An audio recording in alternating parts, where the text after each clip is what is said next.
Hey guys, tonight we are going to do something a little different. We're going to step back in time, not to a grand battle or a royal court, but to a quiet, windswept fjord at the close of a long day. We're going to explore what it felt like to truly deeply rest in a time before electricity, before glowing screens, and before the relentless anxiety of the modern clock. Your time is told by the great, slow sweep of the sun and the patient crawl of shadows across the land. You stand on a rise overlooking the water, the air crisp and clean in your lungs, carrying the sharp, salty tang of the fjord and the deep, loamy scent of the forest behind you.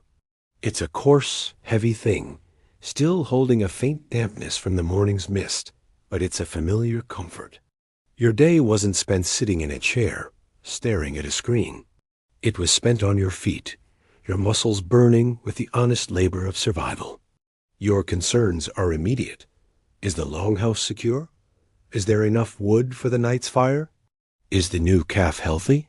These are real, tangible worries, not the free-floating, abstract anxieties of a world that never sleeps. And because they are real, they can also be addressed. You can check the door, stack the wood, and look in on the calf.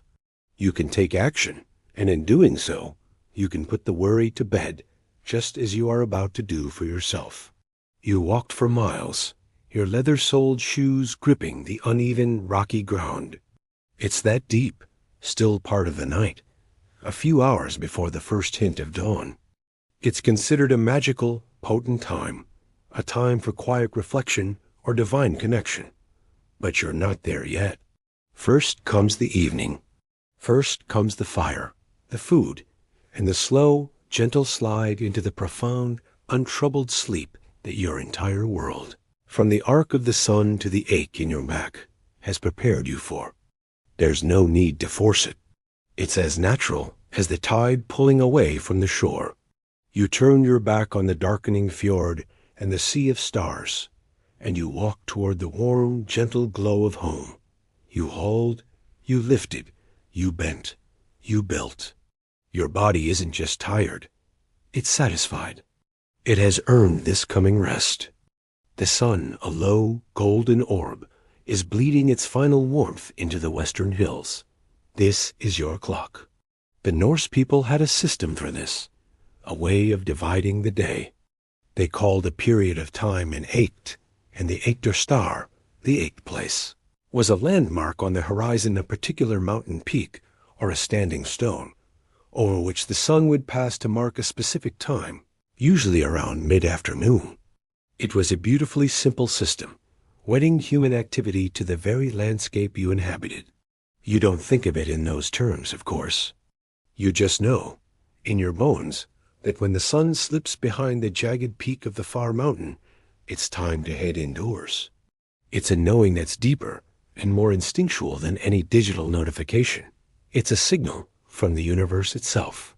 Its position tells you that the day's work is done. Not the faint, scattered few you might see in a modern suburb, but a brilliant, overwhelming flood of them. The Milky Way is a thick, shimmering river overhead. You can see the constellations not as simple stick figures, but as rich, textured patterns. These are your other guides. For sailors on the open water, the North Star was a fixed point of certainty in a chaotic world. Historians still argue whether the legendary sunstone, a crystal said to have been used to find the sun's position on a cloudy day, was a practical navigational tool or a beautiful piece of folklore. But for you, standing on the shore, the stars are simply a promise. They confirm the world is as it should be, turning on its great axis, and that soon the deepest part of the night will arrive. Imagine the sky above you, not as a hazy, light-polluted blanket, but as a vast, dark ocean teeming with sharp, glittering stars. There's no email to check, no schedule to optimize for tomorrow. The rhythm of your life is dictated by light, and the light is now fading. Your tasks were tied to this dwindling resource. Mending the fishing net, chopping wood for the fire, checking the traps you set this morning. All of it had to be completed while you could see. Now that the world is softening into shades of gray and deep blue, a different instinct takes over. Not one of rush, but one of slow, deliberate conclusion. Imagine the only sounds are the crackle of a fire, the sigh of the wind through the pines, and the distant call of a night bird. Now, let's be honest, you probably wouldn't survive the first winter. The cold, the hunger, the complete lack of emergency medical services. It was a tough existence. But when it came to sleep, the people of the Viking Age might just have been the most well-rested humans in history. So before you get comfortable, take a moment to like the video and subscribe, but only if you genuinely enjoy what I do here. It's a huge help. And for a bit of fun, post your location and what time it is for you in the comments below. It's always fascinating to see where everyone is listening from as we start this journey. Now, dim the lights, maybe turn on a fan for that soft background hum, and let's ease into tonight's journey together. Your world is not measured in minutes or hours. There is no ticking tyrant on the wall, no demanding buzz from a device in your pocket. There's no need to squeeze in one last thing. You pull your woolen cloak tighter around your shoulders. You glance at the sky. As true darkness begins to settle, the stars emerge. You don't worry about what you'll miss. There is number 24-hour news cycle, feeding you crises from 1,000 miles away. A quiet time is approaching, a special period the old ones call Ata. You see it now, a long, low shape against the star-dusted sky. It's not a house in the way you might think of one.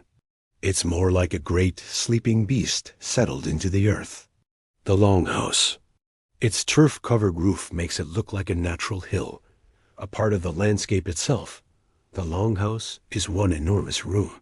There are no walls to create privacy, no separate spaces to retreat to. Your safety is not dependent on a deadbolt and an alarm system. It's woven into the very fabric of this community. The central fire pit is more than just a source of heat and light. It's the social and spiritual center of the home. Its smoke drifts upwards, finding its way out through the smoke hole in the roof, taking with it the day's worries and the evening's conversations. The lowing of a cow in the byre at the far end of the hall. Yes, the livestock often shared the building, their body heat adding to the collective warmth. Your breathing will soon join the collective rhythm of the longhouse. Your safety isn't just your own concern. It's a shared reality. In this warm, smoky, crowded space, surrounded by the sounds and smells of your entire world, the anxieties of the individual fade away, replaced by the profound primal comfort of the clan. The world outside can wait. Here, you are home. Here, you are safe. And soon, you will sleep. A true farm-to-table experience, where the table is 10 feet from the farm. You hear the rhythmic breathing of those already asleep, the soft clink of a drinking horn being set down, the final whispers of a story being told. No one is arguing over the thermostat, because there is only one, and it is a giant pit of fire in the middle of the room. It's a simple, effective system. Along the 2 long walls are raised wooden platforms, wide enough to sit on during the day and sleep on at night. This is where you will rest. Historians still argue whether the practice of burying the elderly or important ancestors beneath the floor of the longhouse was widespread, a way to keep their wisdom and protection close to the family hearth. The thought doesn't disturb you. It feels right, a continuity of generations keeping watch. You are surrounded by your kin, your shield brothers, your cousins, your parents. A threat to one is a threat to all, and the strength of the group is your ultimate protection. The wind can howl outside, rattling the timbers, but its lonely cry only serves to highlight the warmth and security within these walls. It's like having a built-in security team that you're also related to, which probably makes for some awkward holidays, but is great for deterring intruders. The entire structure, from the chieftain's family to the lowest thrall, lives and breathes in this shared space. This is a mainstream historical fact you feel in your bones. The longhouse was the nucleus of Norse society, housing not just a nuclear family, but an entire extended clan, sometimes up to 50 or 60 people.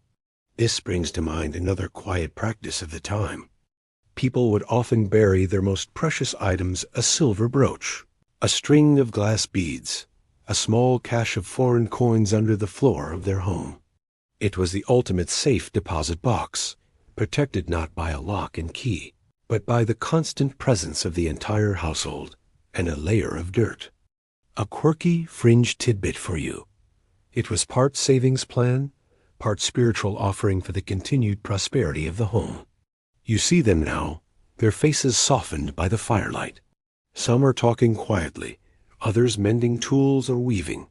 Children are already curled asleep on the benches, small bundles of wool and dreams. But a thin curl of smoke rising from a hole in its spine betrays the life within. A warm yellow-orange light spills from the open doorway, a beacon of welcome in the vast northern darkness. As you approach, the sounds from inside become clearer, not loud, but a low, gentle thrum of existence. A murmur of voices, the crackle of a fire, a soft laugh. You push aside the heavy wooden door, its leather hinges groaning a familiar complaint. The change is immediate and absolute. You step from the cold, expansive night into a world of concentrated warmth and scent. The air is thick, almost tangible. A dominant smell is wood smoke, sharp and comforting, from the great central fire pit that is the heart of this entire world. But beneath it are layers of other scents. The rich aroma of stew still simmering over the coals, the damp, oily smell of wool the faint, but unmistakable scent of sleeping animals from the far end of the building, and the close human smell of family. It's the scent of life, unfiltered and unashamed. Not exactly a Yankee candle, but deeply reassuring. Your eyes adjust to the dim, flickering light. There's a comfort here that is the complete opposite of modern solitude. You are never truly alone. You move further in, your feet scuffing on the hard-packed earthen floor. As you find your spot on the bench, you might notice a loose floorboard or a particular post that seems significant. The sounds of the evening are a gentle lullaby. The pop and hiss of the fire. You are not an individual in an isolated box. You are a cell in a larger organism. Now that you're settled on your wide wooden platform, the focus shifts from the community around you to the small patch of the world. That will be your cradle for the night. You don't pull out a pristine set of high-thread count cotton sheets. You don't fluff a goose-down pillow encased in silk. Your bed is something far more elemental, something that still carries the scent and feel of the wild world outside. Or maybe you don't use one at all, preferring to rest your head on a smooth, worn piece of driftwood or a small bundled-up woolen cloak. It's a heavy, dense blanket of woven wool, known as a Varafelder. It's a living thing. It's not perfectly smooth or uniformly soft. You can feel the texture of the world through the layers. A twig in the heather, a lump of moss. But it's a good feeling. It connects you to the earth. A mainstream historical fact is that the Vikings were, despite their fierce reputation, deeply connected to agriculture and the land. They were farmers and settlers as much as they were raiders. Your bed is a direct reflection of that, built from the harvest of the forest and moor. This isn't the soft, processed merino wool of modern luxury goods. It's coarse, oily, and intensely practical. The natural oils in the wool make it water-resistant, and its shaggy, piled texture is designed to trap as much air as possible, creating a formidable barrier against the cold. It smells faintly of sheep and wood smoke, the signature perfume of your entire existence. The weight of it is a comfort in itself, a gentle, reassuring pressure that grounds you, a bit like a modern weighted blanket designed to soothe anxiety. It's not just keeping you warm, it's holding you. Comfort is personal, even in the Viking Age. You might also have a deerskin or a sheepskin fleece to lie on top of the heather. The hide is soft against your skin, Its lanolin-rich wool providing another layer of insulation against the chill that can seep up from the earthen floor. The weight of the woolen blanket settles over you. There is no blue light from a screen, disrupting your melatonin production. There is no synthetic polyester trapping heat and making you sweat. Every single element of your bed, the moss, the heather, the wool, the hide, is a piece of the natural world, perfectly adapted over millennia to provide the one thing you need most right now: deep, restorative rest. It's a little like camping, if your tent was a permanent, smoky hall and your neighbors were 35 of your closest and probably smelliest relatives. But as you sink into the soft, fragrant darkness, you feel a sense of rightness, of belonging. Your body, tired from the day's labor, recognizes these natural materials. It understands them, and it surrenders to them completely. You are preparing to sleep on a mattress made of moss and heather. You reach for the bedding, which has been rolled up and stored against the wall during the day to clear the benches for sitting. It's not a single cohesive object, but a collection of materials. The long, wiry stems provide structure and bulk, while the tiny, bell-shaped flowers and leaves add a layer of softness. As you lay it out, a faint, sweet, herbal fragrance is released, the last ghost of a summer hillside. It's a scent that's both calming and clean. This isn't an artificial lavender spray from a bottle. It's the genuine scent of the land you live on, a natural aromatherapy session to ease you into slumber. Historians still argue whether certain plants, like bog myrtle or meadowsweet, were deliberately included in bedding, not just for their scent, but for their insect-repelling properties. A little all-natural pest control to ensure an uninterrupted night's rest. The base layer is a thick, springy pallet of moss. Imagine the kind you've seen blanketing a forest floor, a deep, vibrant green carpet. This isn't just for show. Sphagnum moss, a variety common throughout the Nordic regions, is a wonder of nature. It's incredibly absorbent, capable of holding many times its own weight in moisture, which is a fantastic quality in a damp, earthy longhouse. This wicking action helps keep you dry and comfortable. It's also naturally antiseptic. For centuries, it was used as a wound dressing because of its ability to inhibit the growth of bacteria. Your bed is, quite literally, self-cleaning. It's a quirky but practical tidbit that your modern mattress, with its mysterious stains and population of dust mites, can only dream of. On top of the moss, you arrange a layer of heather. Your pillow is likely a simple, firm bolster, perhaps stuffed with more moss, or maybe even feathers from the ducks and geese you raise. Finally, you pull your blanket over you. It's not a light, airy duvet. You lie down, and the bed yields beneath you with a soft, organic rustle. You close your eyes. The firelight flickers against your eyelids, casting shifting, dancing shadows. The scent of moss and heather fills your senses. The feeling that settles deep in your bones now isn't just tiredness.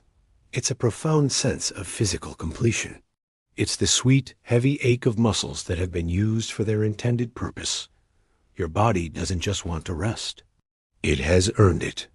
This is a gift, a form of primal satisfaction that has become a rare luxury in a world of sedentary jobs and simulated effort.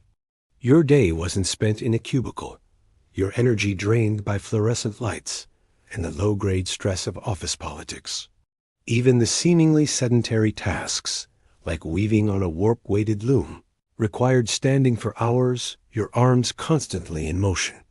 Your muscles are not just tired, they are flushed with blood, crying out for repair and recovery. But for you, the lines are blurred. A friendly wrestling match with your cousin is both a way to pass the time and a way to hone skills that might save your life one day. You can feel the last vestiges of tension melting away. Your body isn't just ready for sleep, it craves it. It's a deep biological imperative. The physical world demanded everything from you today, and now it offers you its greatest reward. Not wealth, not fame, but the simple, profound, and desperately needed gift of unconsciousness. The day's labor is the key, and your bed is the lock. All you have to do is turn it and drift away. A race to the top of the hill is both a challenge and a way of building stamina. Play and work are two sides of the same coin. Your body has produced a cascade of endorphins, the body's natural opiates, leaving you with a sense of calm and well-being, even amidst the aches. You don't need to wind down with a TV show or go for a run to burn off nervous energy.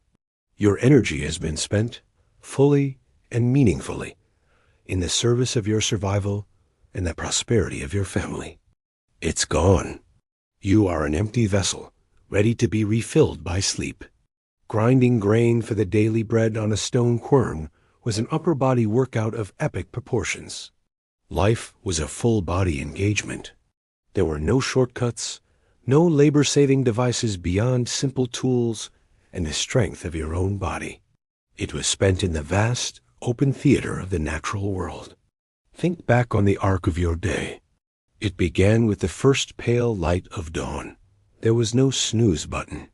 The stirring of the longhouse, the lowing of the cattle needing to be milked, the chill in the air, these were your alarms. It's not the painful, jarring ache of an injury, but the pleasant, thrumming fatigue of a body well used. A quirky tidbit of physiology. This kind of full-body exhaustion is one of the most powerful natural sleep aids known to humanity. It's called sleep pressure, and you've been building it all day long. It systematically quiets the fight or flight response, making it easier for the rest and digest system to take over. You don't need a sleeping pill. You've created your own through honest physical work. In the spring, you would have been turning over the heavy, wet soil with a wooden ard, a simple scratch plow that required all your strength and weight to guide. Your shoulders, back, and legs would have screamed with the effort of carving lines into the waiting earth. In the summer, you'd be haymaking, scything through tall grass with a rhythmic, sweeping motion that engaged your entire core. You'd spend hours turning the hay with a pitchfork, lifting and tossing, letting the sun and wind do their work, your skin growing brown and weathered. You rose and immediately engaged with the physical world.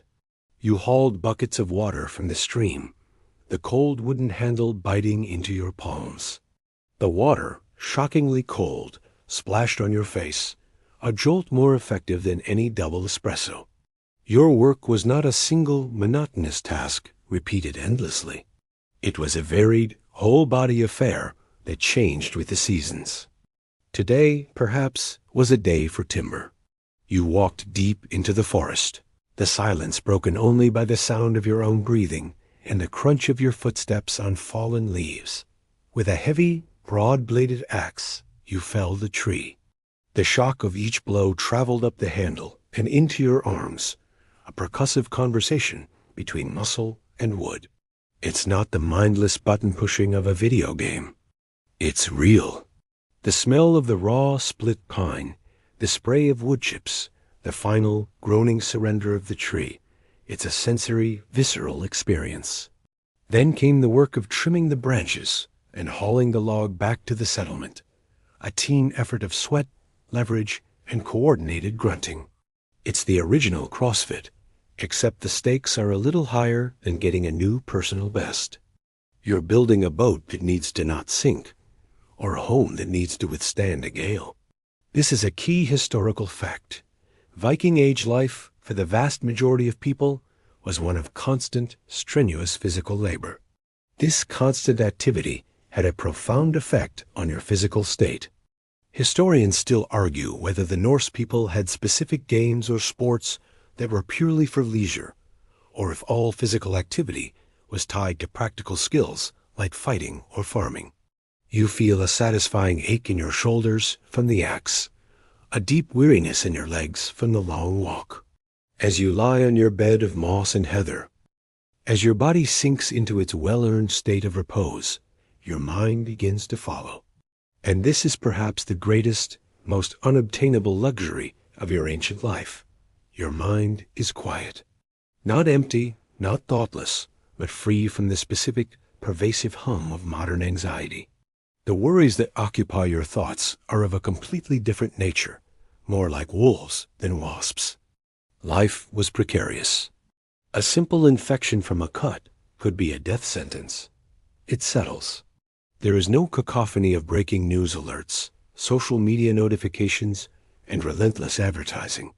While the elite could certainly read and write runes, it's unlikely that you, an average farmer or craftsperson, would be literate. You might think about the way the axe felt in your hands, the sound of the tree falling, is free to do what it is supposed to do at the end of the day.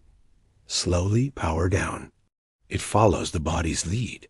The physical exhaustion you feel acts as a governor on your mental engine, preventing it from revving into the red. The quiet of the longhouse, the flickering firelight, the familiar breathing of your kin, it all signals to your brain that the time for vigilance is over. The time for rest has come. There is nothing to check, nothing to update, nothing to scroll. There is only the darkness, the warmth, and the promise of a sleep so deep and untroubled that it knits together the frayed edges of your very soul. You might replay a conversation, a joke shared with a friend. But these thoughts are like smooth stones, worn by the river of your direct experience. They are not the sharp, jagged fragments of information overload that plague the modern mind. A quirky tidbit of psychology is that our brains are not evolved to handle the sheer volume of information they are now subjected to. We are, in essence, running ancient software on overpowered hardware, and the result is a system prone to overheating. Your system, by contrast, is perfectly balanced. The input matches the processing power. This is another secret to your mental peace. You are not burdened by an endless stream of written information to process, analyze, and worry over. Your knowledge is embodied, learned through doing, watching, and listening. It exists in your muscles and in your memory, not on a page or a screen. The world is not something you read about. It's something you experience directly. The only media you consume are the stories told around the fire. These aren't designed to make you angry or fearful for commercial gain. They are the collected wisdom and history of your people, tales of gods, heroes, and ancestors meant to bind you together to teach you what it means to be brave, clever, and honorable. They are calming, not agitating. They are the stories that have been told for generations, a familiar, soothing litany. It's like listening to your favorite podcast, except the host is your grandfather, and the subject is how Thor once dressed up as Freya to get his hammer back. A solid, if slightly niche, comedy special. A dry summer could be a catastrophe. This constant, low-level threat paradoxically frees you from the luxury of inventing new things to worry about. You don't have the time or the mental space to cultivate anxieties about your social status in a vast, anonymous society, or whether you are living up to your full potential. Your potential is tested every day in the most direct way imaginable. Are you fed? Are you warm? Are you safe? If the answer is yes, that is a victory. It is enough. They are large, immediate, and tangible, and you either deal with them or they deal with you. You are not lying awake agonizing over an email you should have worded differently. You are not scrolling through images of other people's seemingly perfect lives, feeling a pang of inadequacy. A poor harvest could mean a winter of hunger. A sickness could sweep through the longhouse with devastating speed. A neighboring clan might have ambitions that conflict with your own. These are not small things. They are matters of life and death. But they are also clear and present. They are problems that exist in the real world, to be addressed with real-world actions, by storing more grain, by knowing which herbs can fight a fever, by keeping your axe sharp and your shield strong.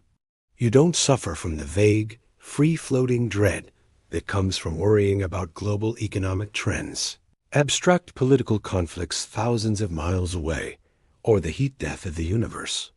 Your anxieties have names and faces. The concept of FOMO, the fear of missing out, is utterly alien. What could you possibly be missing out on? If it's happening either within these walls or just outside them, and you are already a part of it. Your social sphere is your physical sphere. There is no digital realm competing for your attention, sowing seeds of discontent. The pressures you face are immense, to be sure. This is a mainstream historical fact of the era. Survival was the primary occupation. You close your eyes and your mind doesn't race. Historians still argue about the literacy rates among the general Norse population. As you lie in the semi-darkness, you might reflect on the day, your mind unburdened by the relentless noise of a future world. Your body is tired, your mind is quiet, and now your stomach is content. The final ingredient in the recipe for perfect sleep is the food you've eaten. It's not a hurried takeaway grabbed on the way home, nor is it a highly processed meal, full of unpronounceable chemicals and refined sugars. Your diet is simple, hearty, and deeply nourishing, providing the slow-release energy and essential nutrients that promote restorative rest, rather than disrupting it. The evening meal, the natver, was the main meal of the day. You ate it here, in the longhouse, after the work was done. Tonight, it was a thick, savory stew, ladled from a great iron cauldron that hangs perpetually over the central fire. This stew is the culinary heart of your home, a constantly evolving creation. The base is likely a broth made from the bones of cattle or sheep, simmered for hours, even days, to extract every last bit of collagen, marrow, and flavor. It's a rich, gelatinous stock that modern wellness gurus would call bone broth and sell for a small fortune. For you, it's just souped out into this cauldron goes whatever is available. Today, it was chunks of mutton, some fatty, some lean, providing the protein and fat your body craves after a day of labor. There were root vegetables, pulled from your garden plot sturdy, earthy carrots, turnips, and onions, their sweetness a perfect counterpoint to the rich meat.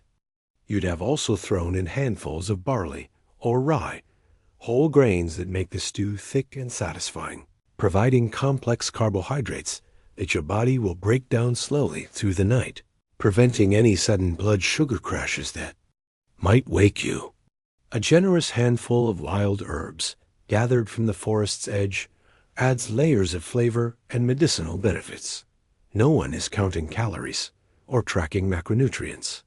You just eat until you are full. It's a beautifully intuitive system. You ate this stew from a simple wooden bowl, scooped up with a horn spoon, or more likely, with pieces of heavy, dense flatbread. This bread, flatbrow, is another staple.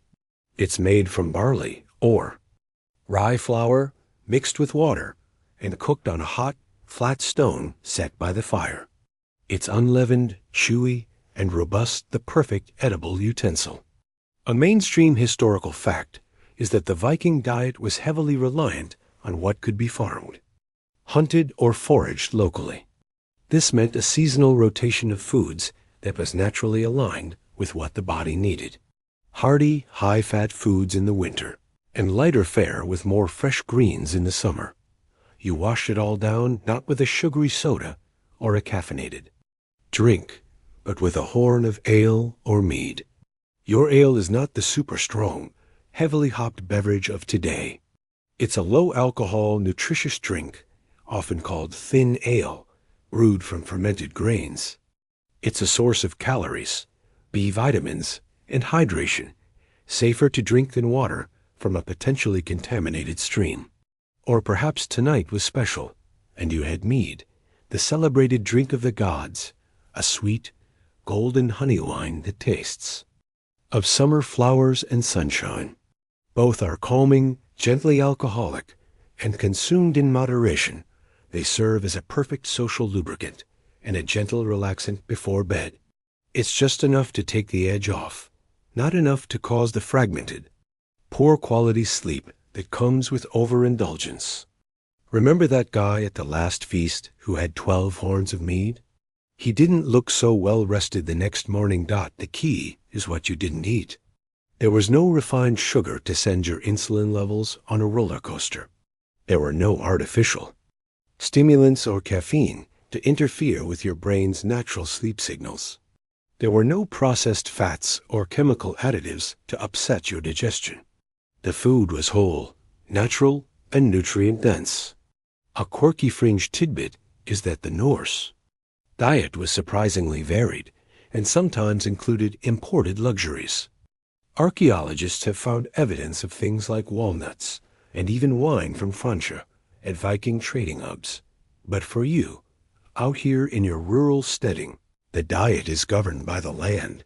Historians still argue about the prevalence of dairy in the Viking diet. While they certainly kept cows and goats, it's debated whether adults regularly drank fresh milk or primarily consumed it in preserved forms like skyr, a thick, tangy yogurt-like cheese, and butter. Skyr is incredibly high in protein and probiotics, another excellent food for promoting digestive health and a sense of satisfying fullness that lasts through the night. So now, as you lie in your bed, your stomach is full, but not uncomfortably stuffed. The simple, wholesome food is digesting slowly, providing a steady supply of energy for your body's nighttime repair work. The warm, hearty meal has triggered the release of hormones like cholecystokin, which naturally promote a feeling of sleepiness. You feel grounded, satiated, and peaceful. The meal was not just fuel. It was a communal act, a ritual that marked the end of the day's struggle and the beginning of the night's rest. It was another layer of comfort, another signal to your entire being that the day is complete. You have worked well, and you have eaten well. The final logical step in this perfect natural sequence is to sleep well. The darkness in the longhouse is now deep and profound. The central fire has been banked for the night, reduced to a bed of glowing, breathing embers that cast a faint, ruby light on the closest sleeping forms. The gentle symphony of snores and soft breathing has settled into a steady rhythm. You drift into unconsciousness easily, your body and mind perfectly primed. But your journey through the night is not a single, unbroken stretch of oblivion. Your sleep will be different from the monolithic, 8-hour block that modern society considers the ideal. You are about to experience the forgotten rhythm of biphasic, or segmented sleep. You sleep for what feels like a long time, 3 or 4 hours perhaps. It's a deep, dream-heavy slumber. Your body, exhausted from its labors, sinks into the slow-wave sleep it desperately needs for physical repair. Your muscles relax, tissues are mended, and growth hormone is released. Your mind processes the day's events, filing away memories and experiences. Then something gentle and natural happens. You wake up. There is no panic. There is no glance at a glowing red clock, followed by anxious calculations of how many hours are left before the alarm goes off. You don't lie there, frustrated, your mind racing, a victim of what is now called maintenance insomnia. Your waking is not a malfunction. It is part of the process. You have simply arrived at the end of your first sleep, or dorveil, as it was later called in parts of Europe. You open your eyes to a world that is hushed and still. You are floating in a quiet space between two distinct periods of rest. This is a mainstream historical fact that has been largely erased from our collective memory. Until the advent of widespread artificial lighting in the 17th and 18th centuries, segmented sleep was the absolute norm for humanity. Historical records, from medical texts to court documents to personal diaries, are filled with references to a first and second sleep. It was such a common and unremarkable experience that it rarely needed explaining. It was simply how the night worked. You might sit up on your mossy platform, the heavy wool blanket cooled around your waist. The air is cool, but not frigid, thanks to the residual heat from the fire and the combined body warmth of everyone in the hall. You feel peaceful. Not groggy or annoyed, but strangely refreshed and clear-headed. The deep fatigue from the day has dissipated, replaced by a calm, quiet alertness. It's a state of consciousness that is unique to this liminal hour, a gentle, meditative state that is neither fully awake nor fully asleep. This waking period, which could last for an hour or two, was not considered a problem to be solved. It was a useful and productive part of the night. It was a time for intimacy between couples, for quiet prayer or spiritual contemplation, for patching a garment by the dim glow of the embers, or for simply thinking. It was a precious private interlude in a life that was otherwise lived entirely in public. In the crowded longhouse, this might be the only time you truly feel alone with your thoughts. A brief moment of solitude gifted by the night. A quirky tidbit from later periods shows just how structured this wakeful period could be.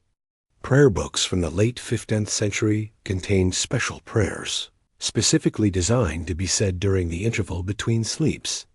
It wasn't dead time, it was sacred time. For you, it might be a time to ponder the meaning of a dream you just had, or to plan the next day's work without pressure or distraction. Or you might do nothing at all, simply enjoying the profound silence. Historians still argue about the precise biological mechanisms, but the prevailing theory is that this segmented pattern is our brain's natural state. Exposure to light, particularly the blue light from the sun, suppresses the sleep hormone melatonin. When our ancestors were exposed only to the dim, reddish light of fire after sunset, their melatonin production would begin early, leading to an early onset of sleep. After a few hours, the body having had its first dose of deep sleep, it would naturally surface for a while before diving back in for a second, often lighter and more dream-filled. Sleep until dawn. You see someone else stir across the hall. A silhouette moving quietly to add a small piece of wood to the embers, causing them to glow a little brighter for a moment. There's a shared, unspoken understanding. No one thinks it strange. This is just the way of the night. You might exchange a soft murmur of greeting before they settle back down. There's no pressure to fall back asleep immediately. You trust that sleep will return when it's ready. It's like waiting for a tide to turn. You can't force it. You simply allow it to happen. And in this acceptance, you find a peace that eludes the modern insomniac. You are not fighting the night. You are living in harmony with it, embracing its natural, ancient rhythm of sleep, wakefulness, and sleep. Again, soon your eyelids will grow heavy once more, and you will lie back down, ready to welcome your second sleep. You are now adrift in that quiet harbor between your two sleeps. This is the watch, the vigil, a period of silent consciousness that feels like a secret gift from the night. The longhouse, which was a hub of communal activity, just ours. Ogo is now a vast cavern of slumbering quietude. The only sounds are the soft exhalations of the sleepers around you, and the almost inaudible sigh of the embers in the central hearth. This waking period is not a bug in your system. It's a feature. It's an opportunity for a kind of introspection that is impossible during the bustling, demanding hours of the day that you sit up, pulling your woolen blanket around your shoulders, creating a small tent of personal warmth. The firelight is too dim to read by, even if you could read. This isn't a time for productivity in the modern sense. It's a time for being. Your mind, having been washed clean by the first deep sleep, is operating on a different frequency. The frantic, problem-solving thoughts of the daytime are gone, replaced by a more fluid, creative, and contemplative mode of thinking. This is when you might make sense of the world. You could reflect on the stories the skald, the poet, told earlier in the evening. The tales of Odin's quest for wisdom, or Thor's battles with giants, weren't just entertainment. They were complex allegories, carriers of cultural values and cosmic understanding. In the quiet of the watch, their deeper meanings might unfold in your mind, connecting to your own life, your own struggles and triumphs. You might ponder your place in the great tapestry of fate, the word, which, the Norse believed was woven for each person by the Norns. It's not a fatalistic belief that paralyzes you, but an understanding that you are part of a story much larger than yourself. Perhaps your thoughts turn to more practical matters, but without the anxiety of the day. You might plan tomorrow's work on the boat, not as a stressful to-do list, but as a calm visualization. You can picture the curve of the wood, the fit of the planks, solving a construction problem in your mind's eye with a clarity that eluded you in the bright light of day. This mental state, known to modern science as the hypnagogic state, is famously associated with creativity and insight. You are relaxed but lucid, your brain making novel connections. It's the original shower thought, only it happens in the middle of a cold, smoky night instead. A quirky, though perhaps apocryphal, tidbit is the idea that this period was sometimes used for magical or shamanistic practices. The Zalva, the seeress, might use this profound quiet to seek visions or interpret dreams, believing the veil between the worlds was thinnest during this magical interlude. While you're not a seeress, you can feel a touch of that magic. The world feels different, more mysterious and meaningful in this hushed moment. This period of quiet wakefulness offers a profound psychological benefit. Any worries or fears that might have festered in the subconscious during the first sleep can be brought into this gentle, calm consciousness and examined without panic. You might feel a pang of concern about the coming winter, but in the stillness, you can also recall the fullness of the storehouse, the stacks of firewood, the strength of your kinsmen. You can meet your anxieties with a sense of perspective that is often hard to find in the hustle of the day. It's a form of self-therapy, a nightly mental reset. A mainstream historical fact supporting this is the sheer volume of nocturnal descriptions in pre-industrial literature. People wrote of visiting neighbors, having philosophical discussions, or simply sitting by the fire and thinking during this time. The night was not a void to be slept through. It was an alternative landscape of human experience. Historians still argue whether this quiet interlude contributed to a different psychological makeup in pre-modern people, perhaps fostering a greater capacity for patience and a more introspective nature, compared to our own perpetually stimulated and sleep-deprived society. You might get up and move silently through the longhouse. You step over sleeping bodies, familiar shapes in the gloom. You check on your children, adjusting a blanket that has slipped off a small shoulder. You walk to the door and push it open a crack, breathing in the pure, cold night air. The stars are impossibly bright, the moon casting long, eerie shadows. The world outside is deep in its own slumber. You are a lone watchman, a guardian of Bavre, your small, sleeping world. It's a moment of profound connection and responsibility. After a while, you don't know how long, and you don't care. You feel a familiar, gentle pull. The tide is turning.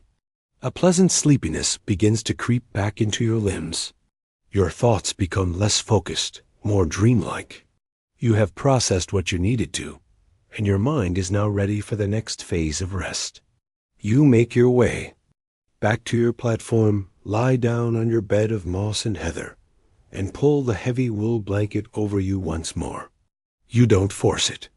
You simply close your eyes and surrender, drifting easily back into the current of sleep, heading for the shores of morning.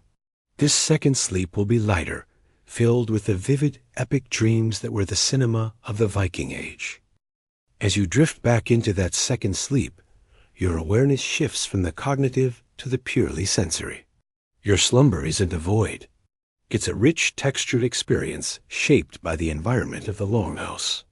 Your 5 senses, even in a state of rest, are being cradled by a unique combination of stimuli that is both grounding and deeply soothing.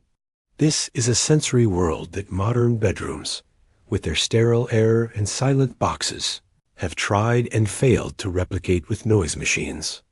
And scented diffusers. Your sense of smell is the most dominant. The air you breathe is thick with the story of your life. The primary note is, as always, wood smoke from the banked fire. It's not an acrid, unpleasant smoke, but the sweet, resinous scent of pine or birch that has been burning for hours. It's a smell you've known since your first breath, and your brain associates it with warmth, safety, and community. It's the perfume of home. Woven into the smoke is the faint, oily lanolin scent of wool from your own blanket and the fleeces of those sleeping nearby. It's a comforting animal smell that speaks of insulation and protection. From the far end of the hall, where the livestock are sheltered, comes the faintest hint of hay and warm animals, a subtle earthy aroma that connects you to the rhythms of the agricultural year. And beneath it all is the damp, clean smell of the earthen floor and the mossy fragrance of your own bed. It's a complex organic bouquet, and it tells your sleeping mind that all is well. Then there is the world of sound. The silence is not absolute. Absolute silence can be jarring, even stressful. Instead, the longhouse is filled with a soft, natural white noise. The low, gentle whisper of the wind, finding its way through the chinks in the timber walls, is a constant companion. It's not a violent gale, but a steady, sighing breath that reminds you of the wild world outside, making the warmth within feel even more precious. The fire contributes its own subtle music, the occasional soft pop of an ember, a barely audible hiss as a pocket of sap vaporizes. The most prominent sound is the gentle chorus of human breathing, a rhythmic communal rise and fall that is deeply reassuring. It's the sound of your clan, your family, your tribe, all safe and accounted for. This collective respiration is a powerful subconscious signal that you are not alone, that the watch is shared. It is the ultimate sleep track, composed by the people you trust most. Your sense of touch is constantly engaged. The weight of your heavy wool Varafelder is a significant part of your comfort. This constant, gentle pressure on your body, similar to a modern weighted blanket, has a calming effect on the nervous system. It reduces cortisol, the stress hormone, and boosts the production of serotonin and dopamine, the feel-good neurotransmitters. You are, in essence, being swaddled like a baby all night long. The texture of your bedding is also key. The rough, honest scratch of the wool, the soft spring of the moss beneath you, the smooth, cool feel of the deerskin. It's a varied tactile landscape that keeps you grounded, connected to the physical world even in sleep. Remember the modern obsession with high thread counts? You have something better, a bed with character. Even your sense of taste is subtly involved. The lingering flavor of the hearty mutton stew and the smoky ale remains, a pleasant, savory memory that reinforces the feeling of satiation and contentment. You aren't waking up with a dry mouth, an unpleasant aftertaste of sugary snacks or excessive alcohol. The food you ate was clean and simple, and it leaves a clean and simple trace. Finally, there is sight, or the lack of it. The darkness is near total, a profound velvety black that is essential for deep sleep. The only light is the faint residual glow of the embers, a soft, reddish light that doesn't contain the sleep-disrupting blue frequencies of modern screens and light bulbs. This red spectrum light is calming, primal. It's the light of the womb, the light of the campfire. It allows your brain's melatonin production to proceed completely unhindered. This is a mainstream historical fact. Before artificial lighting, humans experienced a depth of darkness that is now almost impossible to find on Earth outside of a cave. This profound dark is a trigger, a command to the deepest parts of your brain to shut down, repair, and reset. Historians still argue about the specifics of longhouse ventilation and air quality. While it was certainly smoky, the constant draw of air towards the smoke hole in the roof likely created a steady, gentle circulation. A quirky fringe tidbit is that wood smoke, particularly from certain woods, contains antimicrobial compounds, meaning the air, while fragrant, may have been cleaner from a pathogenic perspective than you might imagine. As you lie there, suspended, in this sensory cocoon of smoke, wool, and wind, every signal being sent to your brain is one of safety, comfort, and belonging. It is a multi-sensory lullaby, perfectly orchestrated to deliver you into the deepest and most restorative sleep you will ever know. You are now in the deepest part of the night, sailing on the dark ocean of your second sleep. This is where the true magic happens, where the mind, untethered from the body and the conscious world, is set free to explore. But in your time, this exploration is not seen as a random firing of neurons or a mere psychological curiosity. Your dreams are not meaningless static. They are a sacred space. They are a means of communication with the divine, a source of wisdom, a window into the future, and a battleground where the soul could be tested. When you dream, you are not just sleeping. You are on a journey. The Norse cosmos is teeming with life, much of it supernatural. Gods, giants, elves, and dwarves are not just characters in stories. They are real forces that can and do interact with the human world. And one of the most common arenas for this interaction is the dreamscape. A particularly vivid or significant dream is never just a dream. It is a message, an omen, a drone. It demands interpretation, discussion, and sometimes action. A mainstream historical fact is that dreams held immense importance in Norse culture, as evidenced by their frequent and pivotal role in the sagas and epic poems. Heroes receive warnings, chieftains are guided to treasure, and future events are foretold, all within the landscape of a dream. Imagine you dream of a great bear, powerful and protective, walking beside you through a forest. You would not wake up and dismiss it. You would understand it as a visit from your Fylgja, a personal guardian spirit that often takes an animal form corresponding to your own character. Seeing your Fylgja in a dream could be a sign of your own strength and fortune. Conversely, to dream of your Fylgja leaving you or looking sick could be a terrifying omen of your own impending death. It's like having a spiritual patroness, but with much higher stakes. No, mischief managed here, it's more like doom imminent. You might dream of a beautiful woman who offers you a drink from a horn.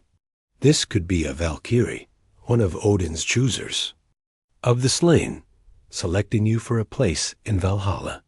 While this foretells your death in battle, it is a dream of immense honor, a promise of a glorious afterlife. Or perhaps you dream of a great hall, far grander than your own, where a one-eyed man sits on a high seat. You would know you have been visited by Odin himself, the Allfather, a god who often wandered the worlds in disguise, seeking and sharing wisdom. The words he speaks in your dream would be treated with the utmost seriousness, as direct counsel. From the divine dot, this belief transforms the experience of dreaming. It imbues it with purpose and weight. Your subconscious is not a messy closet of repressed thoughts. It is a sacred grove, a meeting place. You don't fear nightmares in the same way a modern person might. A frightening dream is not a sign of a troubled mind, but a real spiritual warning. If you dream of a wolf chasing you, it may not be a metaphor for your anxiety about your boss. It may be a literal warning about a raid from a neighboring clan known for their ferocity. The correct response isn't to analyze your childhood, but to sharpen your axe and double the night watch.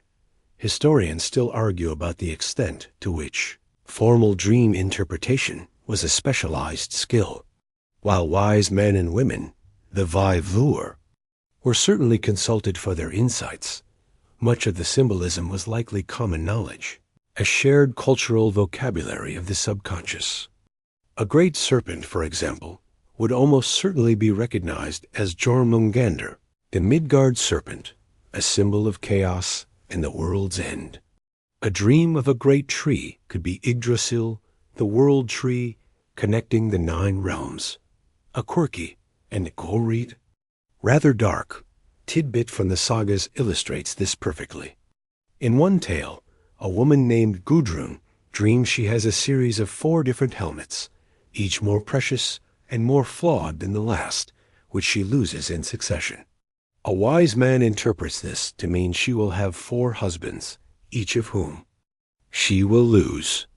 The dream is a direct allegorical prophecy of her entire tragic life.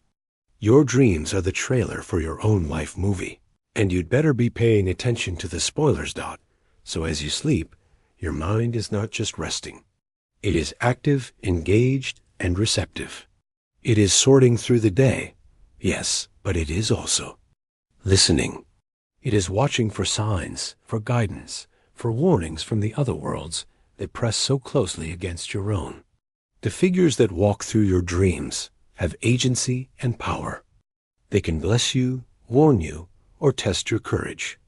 This worldview provides a profound sense of connection. You are never truly cut off.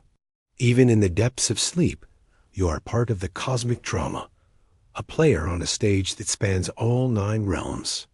Your inner world is as real and as significant as the outer world.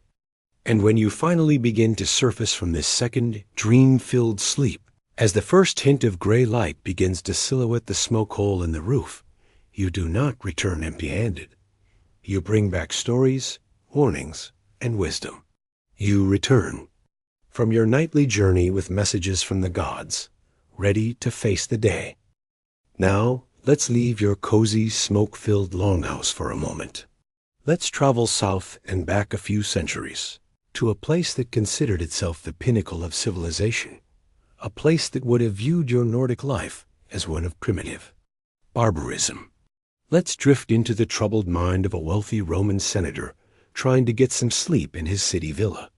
And in doing so, we can truly appreciate the silent, natural luxury you've just experienced.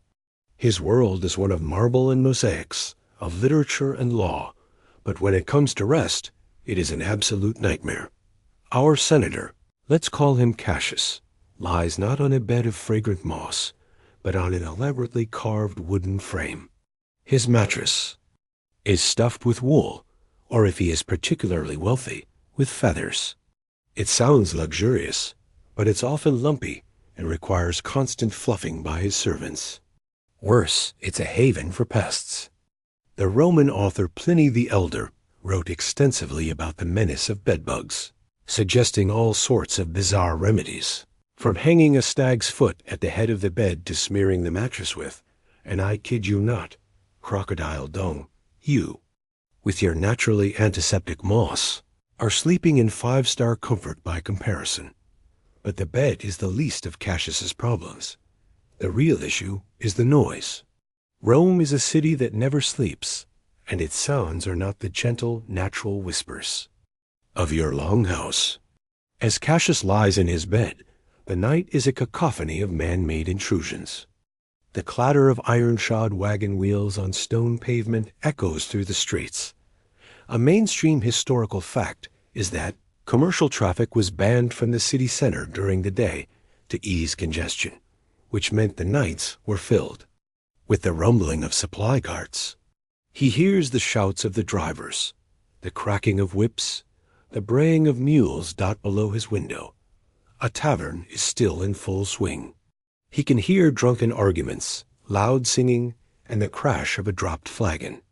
Further down the street, a baker is already at work for the morning, the rhythmic thud of his kneading audible even from a distance. Dogs bark incessantly. Neighbors shout at each other from their apartment blocks. The infamous Roman insulae, which were notoriously flimsy and poorly soundproofed. The poet Juvenal famously complained that it was impossible for a poor man to get any sleep in Rome. It turns out it wasn't so easy for the rich either. While you are surrounded by the comforting sounds of your sleeping kin, Cassius is assaulted by the stressful sounds of strangers. There is no communal rhythm, only a chaotic and unpredictable racket. He doesn't have a fan for a soft background hum. He has the intermittent shrieks and rumbles of a metropolis dot, And what of his mind? Cassius is a man of immense social and political anxiety. Where your worries are tangible, the harvest, the weather, his are a complex web of intrigue and ambition. As he lies awake, he is not pondering a message from the gods. He is replaying a debate in the Senate, dissecting every word, agonizing over whether he made a powerful ally or a deadly enemy. He is worried about the shifting political tides, the emperor's latest whim, the loyalty of his own clients and freedmen. His philgia isn't a spirit animal. It's the constant fear of being proscribed, of having his name added to a death list and his property confiscated. It's an abstract social terror that is relentless. He has also just come from a lavish dinner. Party, a cena. He hasn't eaten a simple, hearty stew. He has gorged on multiple courses of exotic and complex foods. Oysters, roasted dormice glazed with honey, flamingo tongues, and fish fermented into a pungent sauce called garum. He has drunk copious amounts of strong wine, heavily diluted, with water but still potent. Now his stomach churns with indigestion.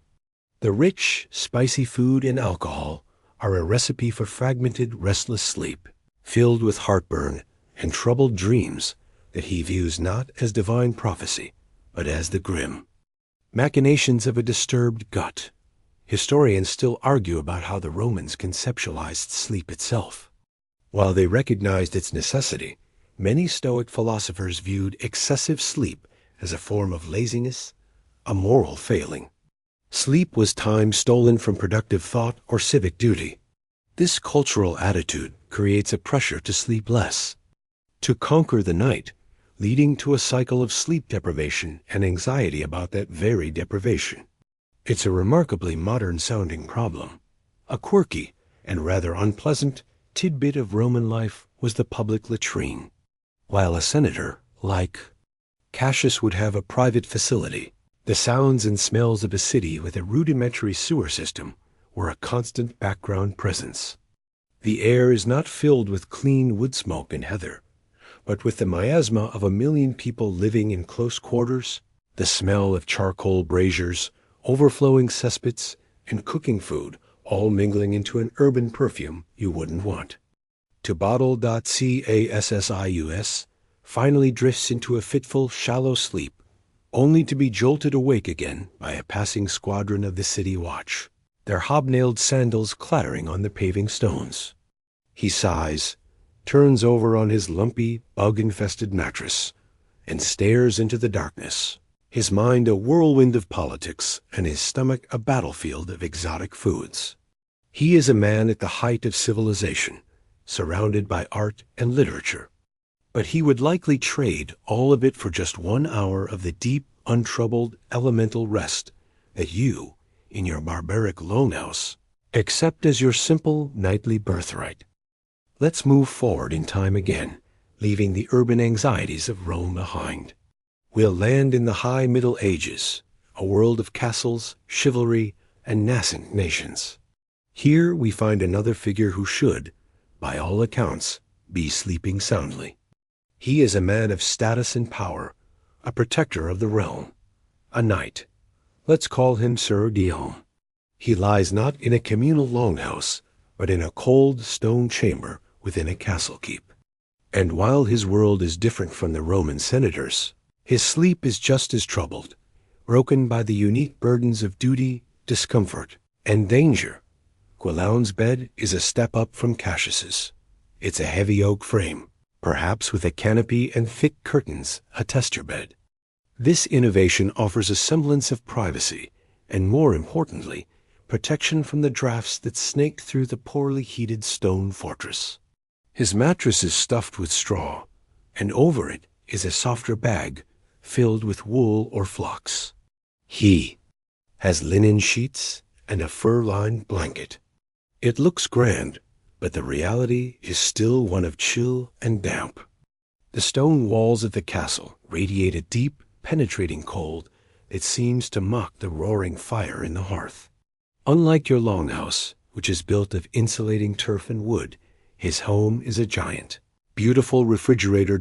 His sleep is not his own. It is beholden to the rhythms of war and watchfulness. A mainstream historical fact is that castle life was dictated by a rigid schedule of guard duties. The castle is a military installation, and its security is paramount. Guillaume may be a lord, but he is also a soldier. He might be woken in the middle of the night to lead a patrol along the battlements, the wind whipping at his cloak, his eyes straining to pierce the darkness for any sign of an approaching enemy. There is no gentle waking between two sleeps. For him, there is the jarring summons of a horn blast or a squire's urgent hand on his shoulder. Even when he is not on duty, the sounds of the castle intrude. He hears the changing of the guard, the clank of armor, and the murmur of passwords exchanged at the gatehouse. The castle dogs, huge mastiffs bred for war, bark at every shadow. A horse might scream from the stables. These are not the comforting, domestic sounds of your farmstead. They are the sounds of perpetual, low-level military alert. His nervous system is always primed for a threat. He doesn't sleep. He waits. And what if he does sleep? His rest is often a dress rehearsal for his waking life. He sleeps in his undertunic and bries his linen undergarments so he can be ready for action at a moment's notice. His sword is never far from his hand, leaning against the bedpost. Sometimes, during a siege or a period of high alert, he might not even remove his hauberk, the heavy coat of mail. Imagine trying to get comfortable with 40 pounds of interlocking iron rings pressing into you. It's the original weighted blanket, but with none of the calming benefits and all of the rust. A quirky but true tidbit: knights in a hostile territory would sometimes sleep with their helmets on, a deeply uncomfortable but life-saving precaution against a sudden attack. The mind of a knight is also a troubled place. His anxieties are not just about political intrigue, like Cassius's, but are deeply intertwined with concepts of honor, duty, and religious piety. He worries about his feudal obligations to his overlord. He worries about the upcoming tournament, where his reputation, and perhaps his life, will be on the line. He feels the immense pressure of the chivalric code, a complex set of ideals that were often impossible to live up to. Did he show enough mercy to a defeated foe? Was his devotion in the chapel this morning sincere enough? Historians still argue about the psychological impact of the Church's teachings on the medieval mind. For Guillaume, the night can be a time of spiritual anxiety. He lies awake, contemplating the state of his soul, fearing the temptations of demons that were believed to be most active in the darkness. His dreams are not just messages from Norse gods, but potential arenas for sin and temptation. A beautiful woman in a dream is not a Valkyrie promising glory, but a succubus sent by Satan to lead him to damnation. The pressure to be a perfect, pious warrior is immense and exhausting. His diet, while hearty, can also be a source of trouble. Feasts are a critical part of medieval courtly life, laden with greasy meats, heavy sauces, and vast quantities of wine and ale. While not as exotic as a Roman banquet, the sheer volume of rich food and drink can lead to the same kind of digestive distress and poor quality sleep. Guillaume represents a different kind of sleeplessness from the Roman senator. It's not born of urban chaos, but of a rigid, militarized, and spiritually anxious world. His status provides him with a fur blanket and a private chamber, but it robs him of the simple, profound peace that you enjoy. He is isolated in his cold stone room, a single tense node in a network of feudal obligation and military readiness. He is a guardian, and guardians do not get to sleep deeply. The irony is that he is charged with protecting the realm, with ensuring the common folk can sleep safely in their beds. He secures their rest at the cost of his own. As he finally dozes, his hand twitching towards his sword at the sound of a distant shout, you are turning over in your warm, mossy bed, halfway through a dream about a talking squirrel, without a single care in the world. We take one last leap forward in time, past the age of knights and castles, to the era that truly murdered sleep, the Victorian period of the 19th century. We land with a jolt in the heart of a bustling, gaslit city like London or Manchester. This is the world that created our modern anxieties around rest. It's here, amidst the smokestacks and the relentless hum of industry, that your simple, natural Viking sleep becomes an utterly alien concept, a forgotten relic of a bygone world. You are no longer a farmer or a knight. You are now a clerk, a factory worker, or perhaps a middle-class merchant. You live in a terraced house or a crowded tenement. The first thing that assaults you is the light. For the first time in human history, the night has been comprehensively conquered. The streets are lined with gas lamps that cast a flickering, greenish-yellow glare, chasing the darkness into the alleyways. This artificial light bleeds through your curtains, disrupting your body's ability to produce melatonin. A mainstream historical fact is that the proliferation of cheap, bright, artificial light during the Industrial Revolution is what definitively killed the ancient practice of segmented sleep. People started staying up later, cramming more activity into the evening, and compressing their sleep into a single, consolidated block. The midnight oil was no longer just a metaphor. Your bed is a product of this new industrial age. It likely has a cast-iron frame, cold and rigid, a proud testament to the new manufacturing prowess. Your mattress is stuffed with horsehair or cotton shoddy, a recycled textile waste product. It's often lumpy and compacts over time into a dense, unforgiving slab. While it might be cleaner than a Ramong's bed, it lacks any of the organic, yielding comfort of your moss and heather pallet. It's a machine for sleeping in, and it feels like one. The soundscape is a nightmare symphony of progress. If you thought ancient Rome was noisy, you haven't heard anything yet. The air hums with the distant, ceaseless thrum of factories that may run 24 hours a day.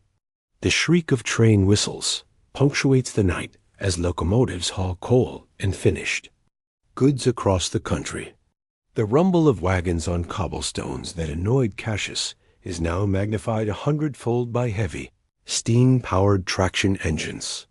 You hear the clatter of the milkman's cart in the pre-dawn hours, the shouts of late-night revelers spilling out of pubs, and the ever-present hacking cough of your neighbors through the thin brick walls, a condition so common it was nicknamed the Victorian flu. It's a world of sharp, mechanical, and intrusive noises, a far cry from the soft, natural sounds of the longhouse. But the most profound change is in the conception of time. Remember how your Viking day was guided by the sun? You're Victorian. Life is ruled with an iron fist by the clock.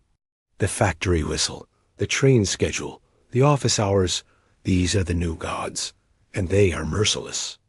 A quirky but revealing tidbit of the era is the rise of the knocker-upper, a person whose job it was to walk the streets in the early morning and tap on workers' windows with a long pole to ensure they were up in time for their shift. Being late wasn't just frowned upon.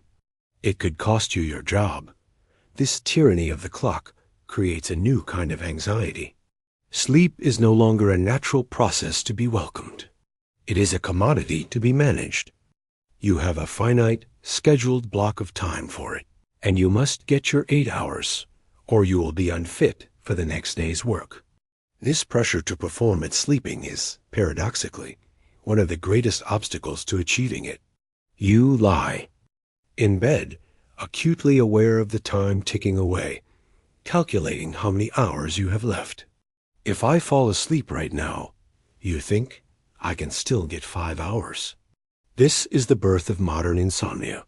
Historians still argue about when busyness became a status symbol, but the Victorian era is a prime candidate. The ideal man was industrious, energetic, and perpetually active. Sleep was often viewed as a necessary evil, a period of unproductive idleness. Great men, it was said, required very little sleep. This cultural narrative frames rest not as a vital process of restoration, but as a kind of weakness. The Victorian mind, like the city it inhabits, is crowded. You worry about money, about social climbing, about the dizzying pace of technological change. You are bombarded with information, from cheap, mass-produced newspapers filled with sensational stories of crime, poverty, and distant wars. Your anxieties are no longer just about your own survival, but about your place in a vast, anonymous, and fiercely competitive society. So you lie in your iron bed, in your gaslit room, with the sounds of the industrial world humming around you. You have eaten a meal heavy with cheap starches and cooked with coal smoke. You are worried about being on time for work tomorrow. You are acutely aware that you are not sleeping, and you are worried about that too. You have traded the deep, communal, elemental rest of your Viking ancestors for the shallow, anxious, and clock-driven slumber of the modern age. You have gained a world of progress and invention, but you have lost the simple, profound art of thought. A good night's sleep. The echoes of that loss are still with us every time we check the clock in the middle of the night. Now, let's return. Let's leave the gaslit anxiety of the Victorians, the cold duty of the night, and the noisy paranoia of the Roman senator. We pull back to your own time, your own place. Back to the fjord, the longhouse, the familiar scent of wood smoke and wool. You have experienced the deep, restorative sleep of the long, dark northern winter. But what happens when the world turns? What happens when the darkness retreats and the sun, your great clock, refuses to set? Welcome to the challenge of the Scandinavian summer. The world is now bathed in an almost perpetual daylight. The sun dips towards the horizon in the late evening, painting the sky in lurid shades of pink, orange, and gold for hours on end, but it never fully disappears. It skims the northern hills, a lingering, fiery presence, before beginning its slow ascent back into the sky. The period of true, deep darkness you knew in winter is gone, replaced by a long, eerie twilight that can feel like a single, unending day. This is the world of the midnight sun. For a body and mind so exquisitely tuned to the rhythm of light and dark, this presents a profound challenge. How do you signal to yourself that it's time to rest when the sky is still bright enough to read by at what should be the dead of night? Your external cues are now in direct conflict with your internal biological needs. This is where your culture and your architecture show their deep, ingrained wisdom. Your longhouse, which in winter was a beacon of light in the darkness, now becomes a sanctuary of manufactured night. The heavy wooden door is shut firmly. The windows, if you have them, are small slits in the wall, easily covered with a piece of hide or thick cloth. A mainstream historical fact is that Viking-age longhouses had very few, if any, windows, primarily, for defensive and insulation purposes. This architectural feature now serves a new purpose. It allows you to create your own darkness, to shut out the relentless sun and signal to your body that the time for sleep has arrived. You don't have blackout curtains, but you have something better. An entire building designed to be an artificial cave. You step inside from the bright, late evening light, and the world immediately becomes dim, cool, and quiet. The familiar interior, lit only by the low glow of the central fire, is a world away from the sun-drenched landscape outside. This deliberate transition from light to dark is a powerful psychological trigger. It's a ritual that tells your brain, the day is over now, regardless of what the sun is doing. Of course, your body is still affected. The extended daylight hours are a call to action. The summer is a short, frantic season of intense work. This is the time to build, to repair, to plant, to trade, and to travel. The famous Viking voyages, from raiding to exploration and trade, were primarily summer activities, taking advantage of the calmer seas and long days. So you work longer hours. You push your body harder. The physical exhaustion we spoke of before becomes even more crucial. By the time you retreat into the dimness of a longhouse, you are not just tired, you are utterly spent. Your body's need for rest is so profound that it can override the confusing signals from the sun. You don't just go to sleep, you collapse into it. A quirky fringe tidbit is the potential use of sleep aids from the natural world. While we can't know for sure, it's plausible that certain herbal infusions were used to help induce sleep during the light-filled summer months. Plants like valerian root or chamomile grow in the region and have been used for their sedative properties for centuries. A warm, calming tea before bed might have been another tool in your arsenal for managing the endless day. Historians still argue about how the Norse people psychologically adapted to these extreme light cycles. Did they suffer from a form of seasonal, affective disorder in reverse? Or was their deep integration with the natural world so complete that they simply shifted their entire mode of being with the seasons? Perhaps the long, communal, restful winter was a period of deep recharge that fueled the frantic, sun-drenched activity of the summer. Life was not a flat, monotonous line. It was a great, oscillating wave of intense work, followed by profound rest, mirroring the rhythm of the sun itself. You lie down on your bed of moss and heather. The scents are the same. The weight of the wool blanket is the same. The sounds of your sleeping family are the same. These sensory constants become even more important in the summer. They are the anchors of your sleep routine when the primary anchor darkness has gone missing. They create a consistent, predictable environment that your body learns to associate with sleep, no matter what the sky looks like. It's a brilliant example of using sensory cues to hack your own biology. Kind of like Pavlov's dogs, but instead of salivating at a bell, you feel sleepy at the smell of old wool and dirt. That challenge of the midnight sun makes your people masters of sleep hygiene. You understand, on a deep, intuitive level, the importance of a consistent routine, of a dark and quiet environment, and of profound physical fatigue. You have to be deliberate about rest in a way that winter doesn't require. You learn to listen to your body over the shouting of the sun. And as you close your eyes in the self-made twilight of the longhouse, you drift off, proving that even in a land where the night has been temporarily abolished, you can still find the path to perfect, restorative sleep. The first light of dawn is a whisper. It's a subtle shift in the quality of the darkness, a soft gray filtering through the smoke hole high above. It doesn't jolt you awake. It gently nudges the edges of your consciousness. You surface slowly. From your second sleep, the remnants of a vivid dream dissolving like mist on the water. You feel complete. There is no grogginess, no mental fog. Your body is rested, your mind is clear, and your spirit is settled. This feeling, this profound sense of total restoration, is the final, precious echo of a well-rested world. You sit up, the heavy wool blanket falling away. The air in the longhouse is still and cool. Most of your kin are still asleep. They're breathing a soft, steady rhythm.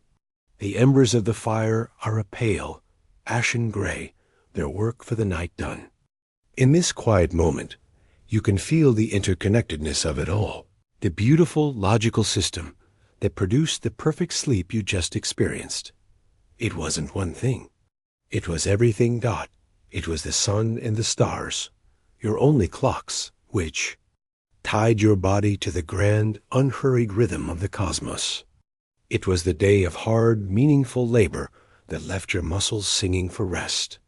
It was the simple, nourishing food that quieted your stomach and calmed your mind. It was the communal warmth of the longhouse, the subconscious security of being. Surrounded by your tribe, a bulwark against the vast, dark wilderness outside. It was the very bed beneath you, a piece of the living earth, fragrant with moss and heather, that cradled you. It was the night itself. not a dead space to be conquered or endured, but a landscape to be inhabited. You welcome the natural division of a first and second sleep, using the quiet, wakeful vigil between them for contemplation, a precious moment of solitude in a communal life. Your senses were soothed by a lullaby of wood smoke, wind, and wool. And your dreams were not anxious static, but a sacred dialogue with the gods. Every element of your world, from the soil under your feet to the stars in the sky, was conspiring to give you this one gift, a truly good night's sleep. This is the lost art. You have seen the alternatives on our journey. The Roman senator, plagued by noise, political anxiety, and indigestion. The medieval knight, his rest broken by the cold stone walls and the constant threat of violence. The Victorian clerk, a slave to the clock, his sleep shattered by artificial light and the pressure of an industrial world.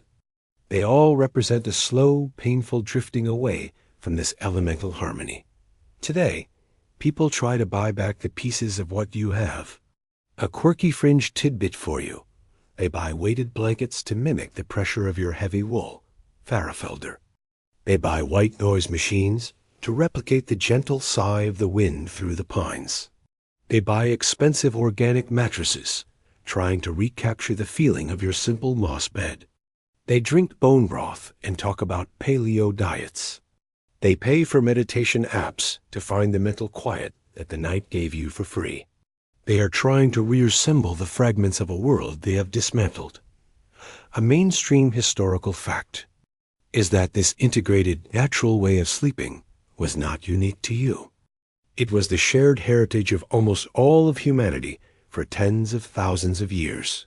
You, in your Viking longhouse, are simply one of the last, best examples of it before the world began to change forever.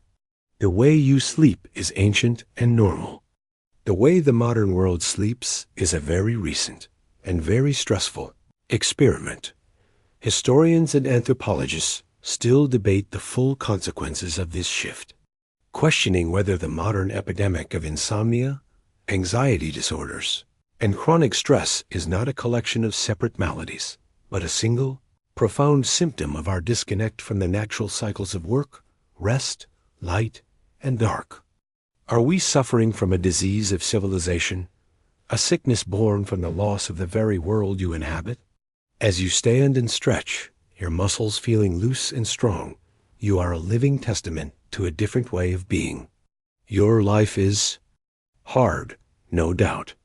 It is filled with dangers and uncertainties we can barely imagine. But the quality of your rest is a treasure that has been lost to time. It is a deep, quiet power that prepares you fully for the day to come. You are not just surviving. You are regenerating every single night in a way that has become almost impossible. You are an echo of a time when sleep wasn't a problem to be solved, but a gift to be received. And so, our journey through the Viking night comes to a close.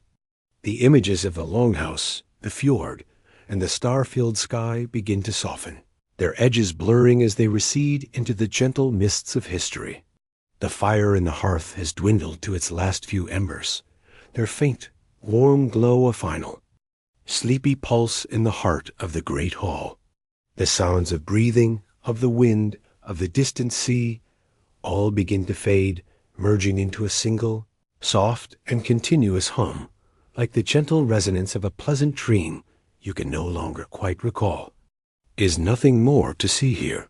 The story is told.